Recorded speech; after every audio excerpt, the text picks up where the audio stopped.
Hello friends, எல்லாத்துக்கும் வணக்கம். நான் உங்கள் டேவிட் அன்பு. இந்த வீடியோ பார்த்துட்டு இருக்க எல்லாருக்கும் இனிய ஆசிரியர் தினம் மற்றும் ஓணம் நல்வாழ்த்துக்களை எங்கள் டீம் மூலமாக உங்களுக்கு தெரிவித்துக் கொள்கிறோம். Okay, right. இன்றைக்கி நம்ம டே 29ல் ஒரு முக்கியமான டாபிக் பார்க்க போகிறோம். இங்கே பாருங்கள், எழுதி வச்சுருக்கேன். இந்த டாப்பிக்கை பார்க்கும்போதே உங்களுக்கு தெரிஞ்சிருக்கும், ஆமாம் இதை நம்ம நிறைய இடத்துல யூஸ் பண்ணுறோம்ல அப்படின்ட்டு. ஸோ என்ன மாதிரி ஆங்கிளில் இதை நம்ம யூஸ் பண்ண போகிறோம் அப்படிங்கிறத நான் வீடியோக்குள்ளே வரும்பொழுது சொல்கிறேன். ஸோ வீடியோவை ஸ்கிப் பண்ணாமல் பாருங்கள், அப்போ தான் உங்களுக்கு புரியும் ஃப்ரெண்ட்ஸ். ரைட். இதை நம்ம சேனலுக்கு ஃபஸ்ட் டைம் இப்போ தான் வந்திருக்கீங்க அப்படின்னா மறக்காம நம்ம சேனலை சப்ஸ்கிரைப் பண்ணிட்டு பெல் பட்டனை கிளிக் பண்ணி வைங்க. அப்போ தான் நான் போடுற வீடியோஸ் உங்களுக்கு தொடர்ந்து வந்து சேரும். முடிஞ்ச இப்போவே ஒரு லைக்கும் போட்டு வச்சுருங்க. ரைட். நம்ம டிலே இல்லாமல் வீடியோக்குள்ளே போயிடலாம். ஃப்ரெண்ட்ஸ், இந்த டாப்பிக்கை நம்ம படிக்கும் பொழுது கண்டிப்பாக இந்த பி வெப்ஸை பற்றின ஒரு சின்ன நாலேஜ் இருந்தால் மட்டும்தான் அண்டர்ஸ்டாண்ட் பண்ணிக்க முடியும். அதாவது கெட் அப்படிங்கிற வார்த்தைக்கு நாம் நார்மலாகவே ஒரு அர்த்தம் வச்சுருக்கோம். எப்படிங்க? இந்த கெட் அப்படிங்கிற வார்த்தைக்கு பெரு அப்படிங்கிற ஒரு மீனிங் இருக்குது. பெரு, பெறுதல், பெற்றுக்கொண்டான். அது பாஸ்டாக போகும்போது காட் அப்படின்னு மாறும். சரிங்களா? அப்போது இந்த பர்டிகுலர் வார்த்தைக்கு நாம் பெரு அப்படிங்கிற வார்த்தை எப்போ வச்சுருக்கோம் அப்படின்னா, இந்த கெட்டு நமக்கு மெயின் வேர்பாக இருக்கும் பொழுது வச்சுருக்கோம். சரிங்களா? அப்போ எல்லா இடத்துலையுமே இந்த கெட் அப்படிங்கிற வார்த்தை மெயின் வேர்பாக ஒர்க் ஆகுமான்னு கேட்டால் ஒர்க் ஆகாது. எப்படி? கெட்டு மட்டும் கிடையாது, கெட் இருக்குது, காட் இருக்குது, எகைன் இன்னொரு காட். இது V2, இது V3. சரிங்களா? எல்லா இடத்துலையுமே இந்த ஒரு அர்த்தத்தை கொண்டு தான் வருமானு கேட்டால் வராதுங்க. ஏன்னா மெயின் வேர்பாக எல்லா இடத்துலையும் வேலை செய்யாது. அப்போது மெயின் வேர்பாக எங்கெங்கெல்லாம் இது வேலை செய்யாதோ அந்த இடத்த தான் இன்றைக்கி நாம் ஃபோக்கஸ் பண்ண போகிறோம். ஏன்னா அதுதான் உங்களை கன்ஃபியூஸ் பண்ணக்கூடிய ஒன்று. அதற்கு போகிறதுக்கு முன்னாடி நம்ம ஆல்ரெடி தெரிஞ்சு வச்சுக்கிட்ட இந்த பி வேர்பை நான் உங்களுக்கு ஒரு சின்ன ஒரு அவுட்லைன் மட்டும் கொடுத்துட்டு அதுக்கப்புறம் இதுக்கு வந்துடுறேன். ஏன் அப்படின்னா, இந்த பி வேர்பை நம்ம படிக்கும் பொழுது, அதுவும் பேசிவ் ஃபார்மில் படிக்கும் பொழுது, இந்த பர்டிகுலர் பி வேர்புக்கு அடுத்து ஒரு V3யை போடுவது வழக்கம். கரெக்டுங்களா? கொஞ்சம் அப்படியே ரீவைண்ட் பண்ணி பாருங்கள். நம்மளோட ப்ரீவியஸ் கிளாஸஸ் எல்லாம் பேசிவ் சொல்லி கொடுத்தல, அதை அப்படியே ரீவைண்ட் பண்ணி பாருங்கள். எப்படி பி வேர்புக்கு அடுத்து நாம் ஒரு V3யை போடுறோம் அப்படின்னா கண்டிப்பாக அது பேசிவ் ஃபார்மாக மாறிடும். ஆக்ஷன் அந்த பர்டிகுலர் பர்சன் மேலே செய்யப்பட்டிருக்கும். அதாவது ஆக்ஷன் அந்த பர்டிகுலர் சப்ஜெக்ட் வந்து பண்ணியிருக்க மாட்டார், சப்ஜெக்ட் மேலே பண்ணியிருப்பாங்க. சரிங்களா? அப்போது அதே ஃபார்மெட்டு தான் என்னாகும் அப்படின்னா, நாம் இந்த கெட் அப்படிங்கிற வார்த்தையை V3 கூட யூஸ் பண்ணும் பொழுது வரும். அப்போது கெட்டு கூட நீங்கள் எங்கெல்லாம் V3 யூஸ் பண்ணுறீங்களோ, ஓகே, அது கெட்டாக இருந்தாலும் சரி, காட்டாக இருந்தாலும் சரி, V1, V2 மட்டும்தான், எங்கெல்லாம் யூஸ் பண்ணுறீங்களோ அந்த இடங்களில் இது பேசிவாக மாறிவிடும். ஓகே, இது பேசிவ் வாய்ஸ். பாதி பேத்துக்கு இது தெரியாது. கெட் அப்படிங்கிற வார்த்தையை நம்ம சும்மா போட்டு யூஸ் பண்ணுறோம்ல அப்படின்ட்டு. அப்போது கெட் அப்படிங்கிற வார்த்தை எப்போ ஆக்டிவில் இருக்கும் அப்படின்னா, இது ஒரு மெயின் வேர்பாக வர வேண்டும்.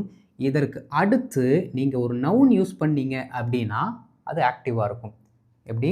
நவுனு கெட்டுக்கு இல்லாட்டி காட்டுக்கு அடுத்து நவுன் வந்தால் அது ஆக்டிவ் வாய்ஸ். பெயர் சொல்லானது ஆக்ஷனை அந்த வினை என்ன பண்ணும்? தானே செய்யும். நவுனு இல்லாட்டி சப்ஜெக்டு ஆக்ஷனை அதுவே செய்யும். எங்கே கெட்டுக்கு அடுத்து V3 வருதோ, எது வராமல், நவுன் வராமல் எங்கே V3 வருதோ அங்கே அந்த பர்டிகுலர் சப்ஜெக்ட் மேலே என்ன பண்ணுவாங்க? யாரோ ஒருத்தர் ஆக்ஷனை செய்வாங்க, ரிசீவ் பண்ணிக்கும். ரைட்? இங்கே என்ன அப்படின்னா, இங்கே டூவர், இங்கே ரிசீவர். பேசிவ்னாலே ரிசீவர் தான். இது நீங்கள் புரிஞ்சுக்கணும். இப்போது நாம் இந்த வார்த்தைகளை பி வெப்ஸை V3க்கு அடுத்து போடும் பொழுது என்ன டோனில் யூஸ் பண்ணுவோம் பாருங்கள். பி வெப் அப்படின்னாலே ப்ரெசண்ட்டுக்கு படு அப்படிங்கிற ஒரு சவுண்டு வரும். இப்போ படுகிறது. ஓகே, ஒரு ஆளை பற்றி பேசணும்னா படுகிறான், அழைக்கப்படுகிறான், அழைக்கப்படுகிறது, அனுப்பப்படுகிறது, அந்த மாதிரி சொல்லுவோம். அடுத்து பாருங்கள், வாஸ் அப்படின்னா பட்டது, பட்டான், இந்த மாதிரி சவுண்டில் வரும். ஓகே, அழைக்கப்பட்டது, அழைக்கப்பட்டான், அனுப்பப்பட்டது, அவன் அனுப்பப்பட்டான், இந்த மாதிரி டோன்லேயே தான் நம்ம என்ன பண்ணுவோம்? பாஸ்ட்டுக்கு யூஸ் பண்ணுவோம். ஃப்யூச்சர் பொறுத்த வரைக்கும் அதே படு தான், ஆனால் டோன் பார்த்தீங்கன்னா ஃப்யூச்சர் டோனில் வரும். ஓகே, ஃபார் எக்ஸாம்பிள் படும், ஓகே, படுவான், அதாவது அழைக்கப்படுவான், ஓகே, படுவார்கள், அழைக்கப்படுவார்கள், அனுப்பப்படுவார்கள், அந்த மாதிரி நம்ம என்ன பண்ணுவோம்? மாற்றிக்கிட்டே வருவோம். இரு அப்படிங்கிற வார்த்தை தான் நம்ம எல்லாத்துக்குமே வச்சுருக்கோம். அது எப்போது? ஆக்டிவில் யூஸ் பண்ணும்போது தான். எந்த நிலையில் இருக்கிறாரு அப்படிங்கிறத சொல்லும் பொழுது தான் என்ன ஆகும்? அந்த இரு இரு இருங்கிற சவுண்டு வரும். இதெல்லாமே ஆக்ஷன் கூட ரிலேட் ஆகிருக்கு. அதுவும் இல்லாமல் பேசிவ் ஃபார்மில் இருக்கிறதுனால இந்த பர்டிகுலர் தமிழாக்கம் தான் கரெக்டாக இருக்கும். அதை தான் நீங்கள் என்ன பண்ணிக்கணும்? புரிஞ்சு வச்சுக்கணும். சரிங்களா? அப்புறம் எங்கெல்லாம் ப்ரெசன்ட் பி வெர்ப் வருதோ அந்த ப்ரெசன்ட் பி வெர்பை நாம் கெட் அப்படிங்கிற வார்த்தை இல்லாட்டி கெட்ஸ் அப்படிங்கிற வார்த்தையை வச்சு ரீப்ளேஸ் பண்ணுவோம். எங்கெல்லாம் நீங்கள் வாஸ் வேர் அப்படிங்கிற வார்த்தை பார்க்குறீங்களோ அங்கே காட் அப்படிங்கிற வார்த்தையை வச்சு நாம் ரீப்ளேஸ் பண்ணுவோம். And at the same time will பீன்னு வரும் பொழுது வில் அப்படியே தான் இருக்கும், பி வெர்ப் மட்டும்தான் சேஞ்ச் ஆகும். வில்லு கூட இஸ்ஸு வாஸ் அப்படிங்கிற வார்த்தையை போட முடியாது, அதனால பி அப்படிங்கிற வார்த்தையவே சேர்த்துருக்கோம். அப்போ இதில் பி வெர்போட எலிமெண்ட் என்ன அப்படின்னா பி. அப்போ இதற்கு பதிலாக நாம் கெட் அப்படிங்கிற வார்த்தையை போட போகிறோம். ஓகே, அப்போ என்ன ஆகும்? Get plus V3 got plus V3 will get plus V3 இந்த ஃபார்மேட்டில் தான் வரும். புரியுதுங்களா? ஸோ இதைத்தான் இன்றைக்கி நாம் பார்க்க போகிறோம். ஒவ்வொரு எக்ஸாம்பிள்ஸாக பார்க்கும் பொழுது நாம் பி வெர்புக்கு என்னென்ன பேட்டர்ன் வச்சு படித்தோமோ அதை அப்படியே அப்ளை பண்ணோன்னா வேலை முடிஞ்சுது. சரிங்களா? ரைட். இப்போ நம்ம என்ன பண்ணலாம் அப்படின்னா ஒரு சில எக்ஸாம்பிள்ஸ் பார்க்கும்போது நமக்கு ஒரு நல்ல ஐடியாஸ் கிடைக்கும். ஓகே, நாம் எக்ஸாம்பிள்ஸ்குள்ளே போகலாம். கண்ணும் கருத்துமாக கவனிங்க, அப்போ தான் புரியும். ஓகே,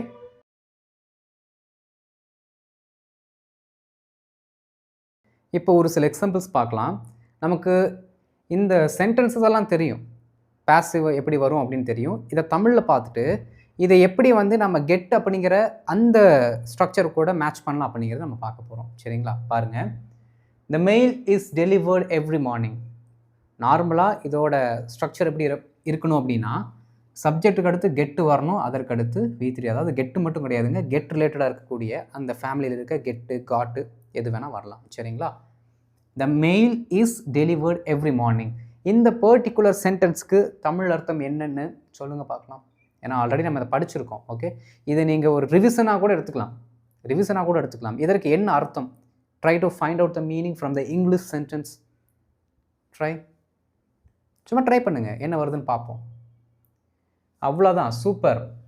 இஸ் அப்படின்னாலே படுகிறது, படுகிறான் அப்படிங்கிற டோனில் வரணும்.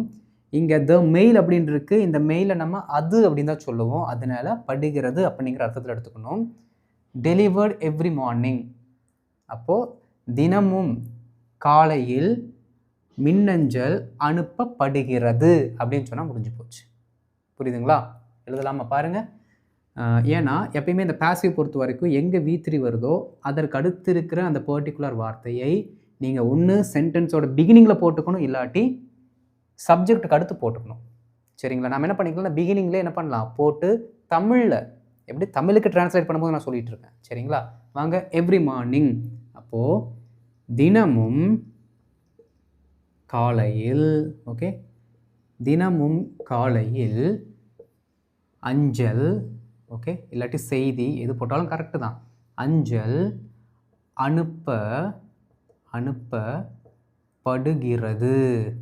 அனுப்பப்படுகிறது. ஏன்னா நம்ம அனுப்பன்னு தான் சொல்லணும்.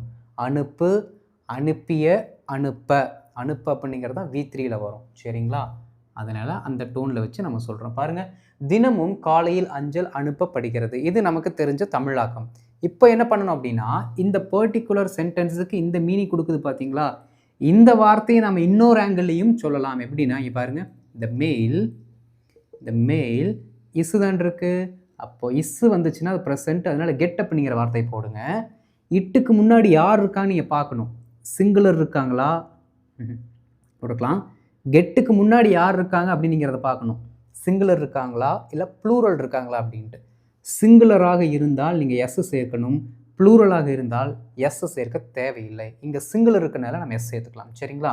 த mail gets delivered every morning. இப்போ என்னென்னா இந்த ரெண்டு சென்டென்ஸுக்கும் ஒரே அர்த்தம் தான். ஓகே, ப்ரெசன்ட் டென்ஸில் இருக்கிறத நம்ம பாசிவில் சொல்லியிருக்கோம். தினமும் அந்த வேலை ரொட்டீனா வழக்கமாக செய்யப்படுகிறது. பாருங்கள், the mail is delivered every morning, இதுவும் கரெக்டு தான். The mail gets delivered every morning, இதுவும் கரெக்டு தான். ரெண்டுமே ஒரே அர்த்தத்தை தான் வெளிப்படுத்துது. புரியுதுங்களா? அடுத்து பாருங்கள், my computer was updated automatically. எப்படி? My computer was updated automatically, இதுதான் V3. அதற்கு அடுத்து இருக்க வார்த்தையை நம்ம எழுதிக்கலாம். ஓகே, தானாகவே. ஓகே, தானாகவே தானே, கொஞ்சம் ஸ்பெல்லிங் மிஸ்டேக் ஆகிடுச்சு, மாற்றி எழுதிடலாம். பாருங்கள், தானாகவே எனது கணினி. ஓகே, தானாகவே எனது கணினி பாருங்க அப்டேட் செய்யப்பட்டது என வாஸ் இருக்கு. புரியுதுங்களா? அப்போது புதுப்பிக்க, ஏன்னா அப்டேட் அப்படின்னா புதுப்பிக்க நம்ம வச்சுக்கலாம். சரிங்களா? புதுப்பிக்கப்பட்டது. தானாகவே எனது கணினி புதுப்பிக்கப்பட்டது. நீங்கள் இதை இப்படியும் சொல்லலாம், இப்படியும் சொல்லலாம். எப்படி சொல்லுங்கள்? ஆன்சர் எழுதுங்க கமெண்ட்டில். மை கம்ப்யூட்டர் காட், ஏன்னா வாஸ் வந்துச்சுன்னா நீங்கள் காட் அப்படிங்கிற வார்த்தையை போடணும். Okay, my computer got updated, அதே சென்டென்ஸ் தான், updated automatically. Simple friends. Okay, my computer got updated automatically. அடுத்து பாருங்கள், the packages were delivered yesterday. the packages were delivered yesterday. இதற்கு தமிழ் அர்த்தம் என்ன அப்படின்னு சொல்லுங்கள். இதுக்கு தமிழ் அர்த்தம் என்ன? ட்ரை பண்ணுங்கள். உங்களுக்கு நீங்களே சொல்லுங்கள். சத்தமாக எனக்கு கேட்குற அளவுக்கு சொல்லாட்டியும் பரவாயில்ல, உங்களுக்கு நீங்களே சொல்லுங்கள். என்ன வரும்? Very good. பேக்கேஜஸ் அப்படின்னா அந்த பார்சல்கள், வேர் அப்படின்னா பட்டனன்னு சொல்லணும், ஏன்னா ப்ளூரல். பட்டன, என்ன பட்டன பாருங்கள், அனுப்பப்பட்டன. எப்போ? நேற்று. அப்போ நேற்று அந்த பார்சல்கள் அனுப்பப்பட்டன, அதான் அர்த்தம். நேற்று அந்த பார்சல்கள் அனுப்பப்பட்டன. இன்னொரு ஆங்கிளில் சொல்ல போனால் பாருங்கள், தி பேக்கேஜஸ் காட். இது ப்ளூரலாக இருந்தாலும் காட்டு தான், மாறாது. சரிங்களா? வேர் அப்படின்னாலும் காட்டு தான், வாஸ் அப்படின்னாலும் காட்டு தான். இதற்கு அடுத்து உடனே என்ன பண்ணணும்? V3 போடணும். பாருங்கள், delivered yesterday. Okay, yesterday. The packages got delivered yesterday. Were இருக்கிறதுனால இங்கே காட் போடக்கூடாது, ஏன்னா அது ப்ளூரலுக்கு வராது அப்படின்னு நினச்சிக்க வேண்டாம். மெயின் வேர்பை பொறுத்த வரைக்கும் பாஸ்ட்டுக்கு அது சிங்குலராக இருந்தாலும் சரி, ப்ளூரலாக இருந்தாலும் சரி, ஒன்று தான். Right? The packages got delivered yesterday. நேற்று என்னாச்சு? அந்த பார்சல்கள் டெலிவர்ட் செய்யப்பட்டன அப்படின்னு நம்ம சொல்கிறோம். The news was broadcast on all channels. இது V3ங்க. V3 ஒளிபரப்புதல் அப்படிங்கிறதோட V3. On all channels. Okay, V3க்கு அடுத்து இருக்கக்கூடிய அந்த பர்டிகுலர் தமிழாக்கத்தை முன்னாடி போட்டுக்கணும். ஆன் ஆல் சேனல்ஸ் அப்படின்னா அனைத்து சேனல்களிலும் அச்செய்தி பாருங்க ஒளிபரப்ப வாஸ் தான் இருக்கு, அப்போ பட்டது. ஓகே, ஒளிபரப்பப்பட்டது. இப்போ நீங்கள் பண்ண வேண்டியது ஒன்று தான். வாஸ் இருக்குங்களா, காட்டுன்னு போட்டால் வேலை முடிஞ்சது. பாருங்கள், த நியூஸ் காட் ப்ராட்காஸ்ட். மீதி இருக்கிறது அப்படியே வந்துடும். The news got broadcast, the news was broadcast. ரெண்டுமே கரெக்ட் தான். புரியுதுங்களா? இதுதான் இதோட யூசேஜ். நீங்கள் அப்போ இதுக்கப்புறம் என்ன பண்ணிக்கணும்? பி வேர்பை போட்டு எங்கெங்கெல்லாம் நீங்கள் பேசிவ் ஃபார்மில் யூஸ் பண்ணுறீங்களோ அந்த இடத்துல கெட்டு காட் அப்படிங்கிற வார்த்தையை போட்டு யூஸ் பண்ணுங்கள். ஈஸி தான். சரிங்களா? இன்னும் ஒரு சில எக்ஸாம்பிள்ஸ் நம்ம என்ன பண்ணலாம், ஃப்யூச்சருக்கு பார்க்கலாம். இந்த வில் அப்படிங்கிற வார்த்தை இருக்குல்ல, அதை வச்சு பார்க்கலாம். இப்போ வந்து என்ன பண்ண போகிறது கிடையாதுன்னா, நாம் இந்த பி வேர்பை வச்சு பார்க்க போகிறதில்ல, டைரெக்டாகவே கெட்டுக்கு போயிடலாம். சரிங்களா?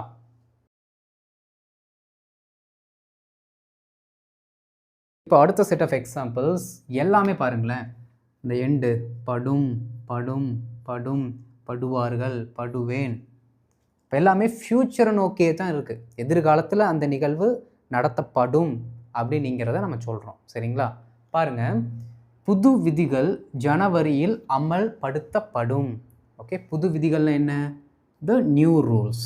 Okay, the new rules. Okay, அமல்படுத்தப்படும் ஃப்யூச்சரில் இருக்குங்களா, அப்போது வில் பி நம்ம போடணும். இங்கே பி போடாமல் வில் கெட் அப்படிங்கிற வார்த்தை போட்டால் போதும். சரிங்களா?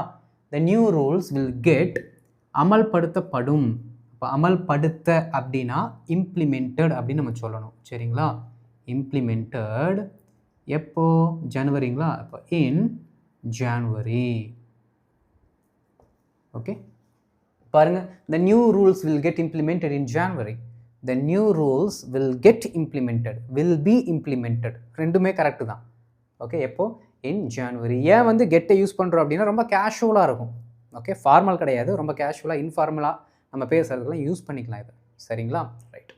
ஃபார்மலாக என்ன பண்ணணும்? ஃபார்மல்னால் டைரெக்டாக பி வெர்ப் தான் யூஸ் பண்ணணும். அதை நீங்கள் மறந்துடக்கூடாது. கட்டணம் நாளைக்குள் பெறப்படும். ஓகே, கட்டணம் அப்படின்னா பேமெண்ட்னு வச்சுக்கலாம். சரிங்களா? பாருங்க, த பேமெண்ட்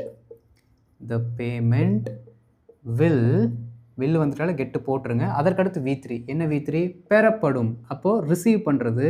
அப்போ ரிசீவோட தேர்ட் ஃபார்ம் என்ன? ரிசீவ்டு. எப்போ? நாளைக்குள். அப்படின்னா ஆஃப்டர் டுமாரோ தானே சொல்லணும். கரெக்டுங்களா? பை டுமாரோ, நாளைக்குள் அப்படின்னா பை அப்படிங்கிற வார்த்தை போட்டு சொல்லணும். பாருங்கள், the payment will get received by tomorrow. The payment will get received by tomorrow. புரியுதுங்களா? ரைட். விரைவில் அப்பிரச்சனை தீர்த்து வைக்கப்படும்.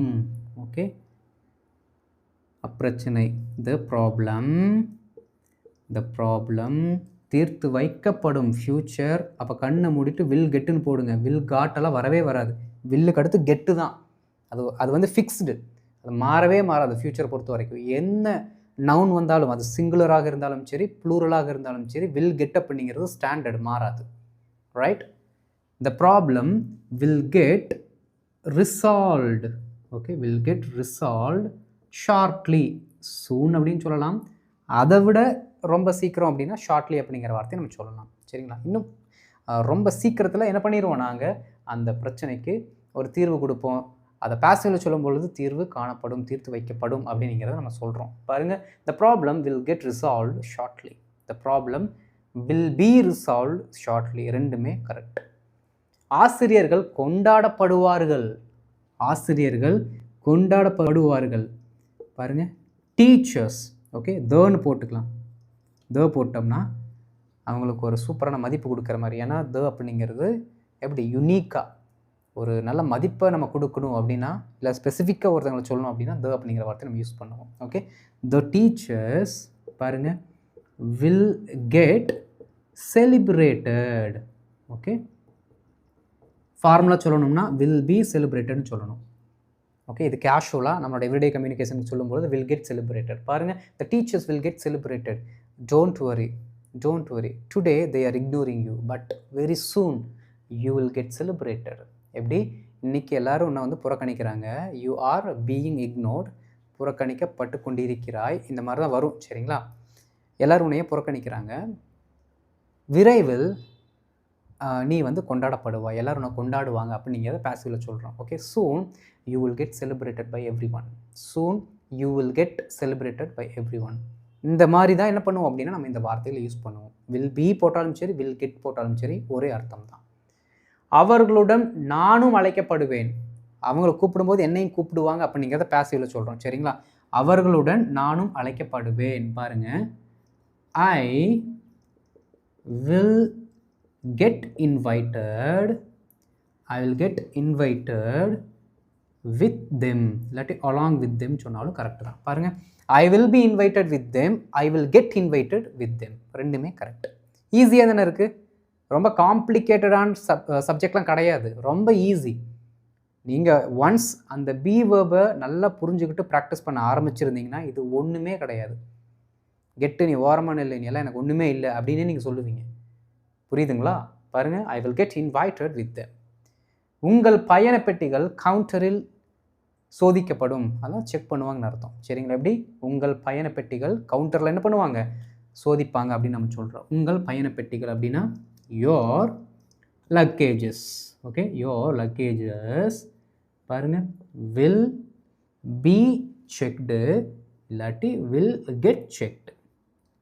ஓகே, வில் கெட் செக்டு எங்கே? கவுண்டரில், அட் த கவுண்டர்.